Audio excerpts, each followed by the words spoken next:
নবুওত পাওয়ার পর ৯ বছর পর্যন্ত নবী করিম সাল্লাল্লাহু আলাইহি ওয়াসাল্লাম মক্কা মুকাররমায় দাওয়াতের কাজ করিতে থাকেন এবং কওমের হেদায়াত ও সংশোধনের জন্য চেষ্টা করিতে থাকেন। কিন্তু অল্পসংখ্যক যারা মুসলমান হইয়াছিলেন আর কিছু সংখ্যক লোক যাহারা মুসলমান না হওয়া সত্ত্বেও হুজুর সাল্লাল্লাহু সালামের সাহায্য করিতেছিলেন, তাহারা ছাড়া মক্কার অধিকাংশ কাফের হুজুর সাল্লাল্লাহু সালাম ও তার সাহাবীগণকে সর্বপ্রকারে কষ্ট দিতেছিল। তারা ঠাট্টা বিদ্রূপ করিত এবং যতরকম নির্যাতন সম্ভব উহা করিতে ত্রুটি করিত না।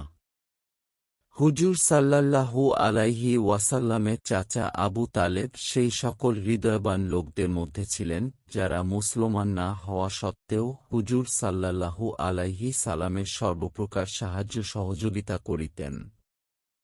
নবুওয়াতের ১০ম বছর যখন আবু তালেবেরও ইন্তেকাল হইয়া গেল, তখন কাফেরদের জন্য সর্বদিক হইতে আরও প্রকাশ্যে ইসলাম প্রচারে বাধা প্রদান ও মুসলমানদের উপর নির্যাতনের সুযোগ মিলিয়া গেল। হুজুর আকরাম সাল্লাল্লাহু সালাম এই উদ্দেশ্যে তায়েফ তাশরিফ লইয়া গেলেন যে, সেখানে ছকিফ গোত্রের লোক সংখ্যা অনেক, যদি এই গোত্র মুসলমান হইয়া যায় তবে মুসলমানরা এই সকল নির্যাত হইতে নাজাত পাইবে এবং দ্বীনের প্রচারের বুনিয়াদ কায়েম হইয়া যাইবে। সেখানে পৌঁছিয়া গোত্রের শীর্ষস্থানীয় ৩ জন নেতার সহিত কথা বলিলেন, তাদেরকে আল্লাহর দ্বীনের দিকে দাওয়াত দিলেন এবং আল্লাহর রাসূলের অর্থাৎ নিজের সাহায্যের প্রতি আহ্বান জানাইলেন। কিন্তু তাহারা দ্বীনের কথা কবুল করা অথবা কমপক্ষে আরবের প্রসিদ্ধ মেহমানদারির প্রতি খেয়াল করিয়া একজন নবাগত মেহমানের খাতির যত্ন করার পরিবর্তে পরিষ্কার জবাব দিয়া দিল এবং অত্যন্ত রুক্ষ ও অভদ্র ব্যবহার করিল। তাহারা ইহাও সহ্য করিল না যে হুজুর সাল্লাল্লাহু আলাইহি ওয়াসাল্লাম সেখানে অবস্থান করিবেন। যাদেরকে সর্দার ও ভদ্র মনে করিয়া কথা বলিয়াছিলেন, যে সম্ভবত তাহারা সম্ভ্রান্ত হইবে এবং ভদ্র ভাষায় কথা বলিবে। তাদের মধ্য হতে একজন বলিল, ও হো, তোমাকে আল্লাহর নবী বানাইয়া পাঠাইয়াছেন।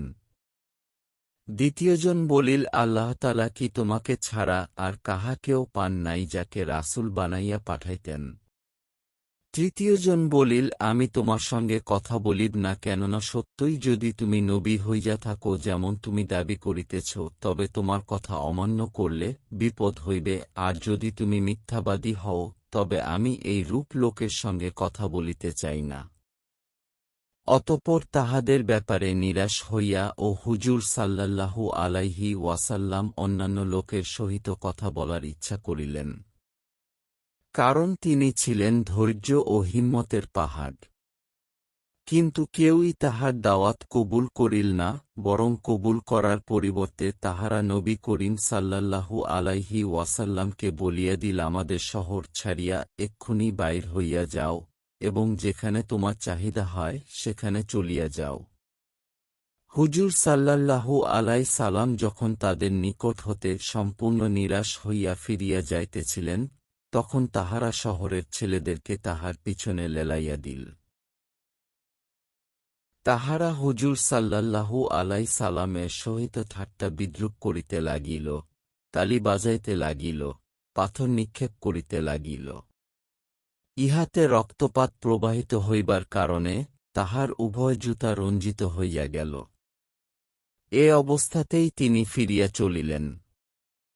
পথে এক জায়গায় আসিয়া যখন ওই দুষ্টুদের হইতে নিশ্চিন্ত হইলেন, তখন হুজুর সাল্লাল্লাহু আলাইহি ওয়াসাল্লাম এই দোয়া করলেন, হে আল্লাহ, তোমার কাছে আমি আমার কমজোরি ও অসহায়ত্ব ও মানুষের মাঝে অপদস্থতার অভিযোগ করিতেছি।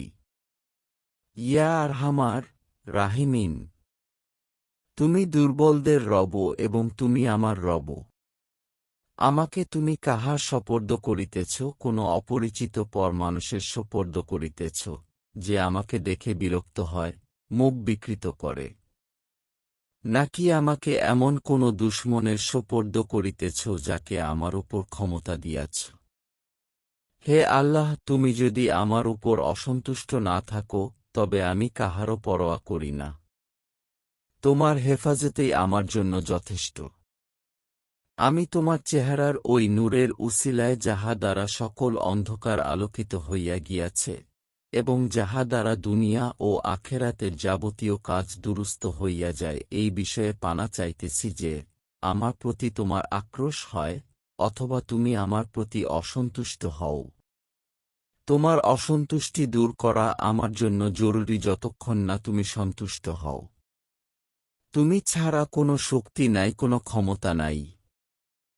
সমস্ত জগতের বাদশাহীর অনন্ত অধিকারী আল্লাহ তায়ালার গজব ও কোহরে জোশ আসাটাই স্বাভাবিক ছিল। হজরত জিব্রাইল আলাইহিস সালাম হাজির হইলেন এবং সালাম দিয়া আরজ করিলেন কওমের সহিত আপনার কথাবার্তা ও তাহাদের জবাব আল্লাহ তাআলা শুনিয়াছেন। পাহাড়সমূহের দায়িত্বে নিয়োজিত এক ফেরেশতাকে আপনার নিকট পাঠাইয়াছেন, আপনি যাহা ইচ্ছা তাহাকে হুকুম। অতঃপর সেই ফেরেশতা সালাম দিয়া আরজ করিল, আপনি যাহা এরশাদ করিবেন আমি তাহাই পালন করিব। যদি বলেন দুই দিকের পাহাড়গুলিকে মিলাইয়া দিন যাহাতে ইহারা মাঝখানে নিষ্পেষিত হয়ে যায়, অথবা যে রূপ শাস্তি দেয়ার আপনি আদেশ করিবেন তা পালন করিব। কিন্তু দয়াল নবী জবাব দিলেন, আল্লাহর কাছে আমি এই আশা রাখি যে যদি ইহারা মুসলমান নাও হয়, তবুও ইহাদের সন্তানদের মধ্যে এমন লোক পয়দা হইবে যাহারা আল্লাহর এবাদত করিবে।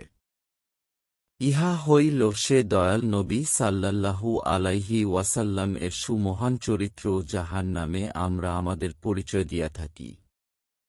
কেউ সামান্য গালি দিলে, সামান্য কষ্ট পৌঁছালে আমরা এমন উত্তেজিত হইয়া পড়ি যে সারা জীবনে উহার প্রতিশোধ নেওয়া শেষ হয় না।